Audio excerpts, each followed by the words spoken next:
Would you know if the person you love isn't human? If your wife said she waited centuries just for you, would you believe her?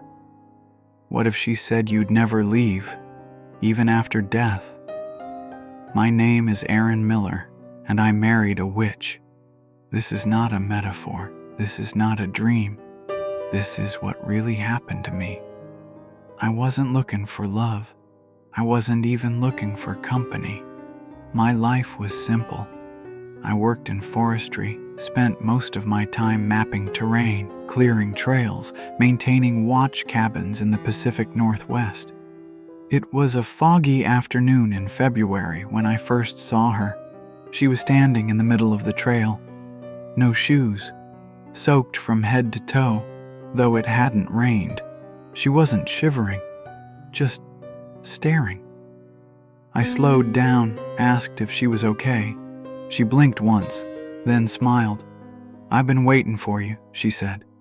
That should have been my first warning. But love, or maybe something darker, crept in fast. She told me her name was Elira, said she had no family, no home, that she wandered often, never stayed in one place long.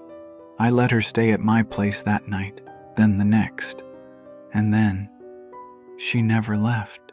She cooked strange meals, dishes I'd never seen, herbs that smelled sweet and rotten at the same time. She sang in her sleep, in a tongue I didn't know. And her eyes, they didn't blink enough. Sometimes I caught her staring at fire for hours, as if she could hear it speaking.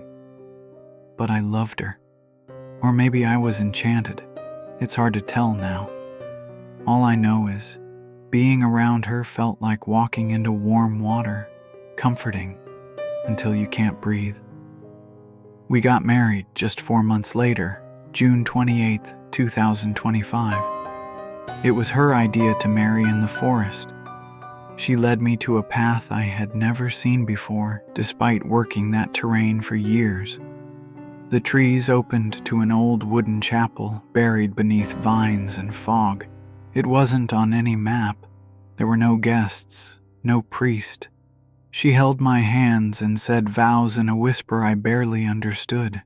Then she gave me a ring, cold, black, and ancient-looking. The metal burned slightly as it slid onto my finger. She kissed me and whispered, "You're mine now, forever, blood, breath, and bone." That night, I dreamed of a circle of women with no faces dancing beneath a moonless sky. After the wedding, Elira changed. She'd disappear at night, only to return soaked in river water, eyes glowing faintly in the dark. I found a hidden room in our basement I never built. Inside were books with no titles, written in symbols that moved when I blinked. She kept a mirror covered in black velvet. One night, curiosity won. I uncovered it, and instead of my reflection, I saw her standing behind me. Except, it wasn't Elira. Its eyes were hollow sockets, its smile was cut too wide, its skin peeled at the edges like old bark. When I turned around, she wasn't there, but the mirror stayed warped for days. She never got cold, never got sick, never cried, she never bled. Once, I cut my hand on glass. She didn't run for a bandage. Instead, she licked the blood from my palm, slowly, like tasting wine. Her voice changed when she spoke in sleep, deep, male, sometimes multiple voices at once.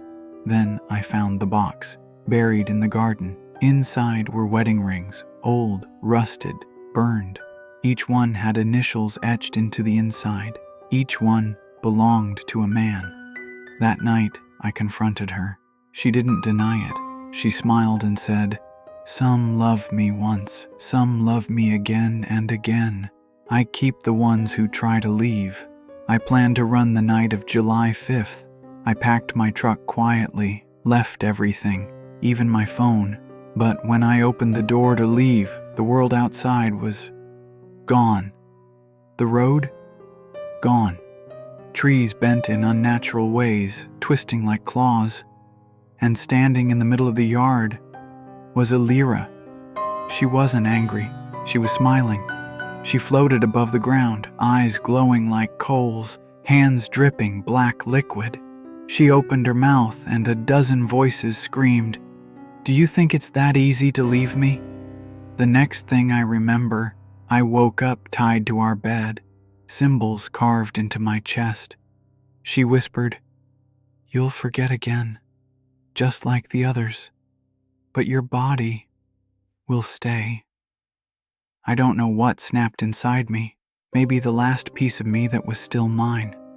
When she left the room, I reached under the bed and found the one thing she feared, the box of old rings. I poured gasoline over them, lit them with her herbs. The fire exploded in blue. She screamed, not from her mouth, from the walls, the floor, the air. The fire didn't touch me. I ran as the house collapsed. I kept running until I reached the road. A passing truck driver found me barefoot, bleeding, eyes swollen shut. It's been almost a year. I moved states, changed my name, but the ring mark is still on my finger. Faint, but there. And every night before June 28th, I hear her voice again. "You said forever, Aaron." I live in daylight now. I keep candles near my bed. I never fall in love, but some nights I still wake up in strange places, with dirt under my nails.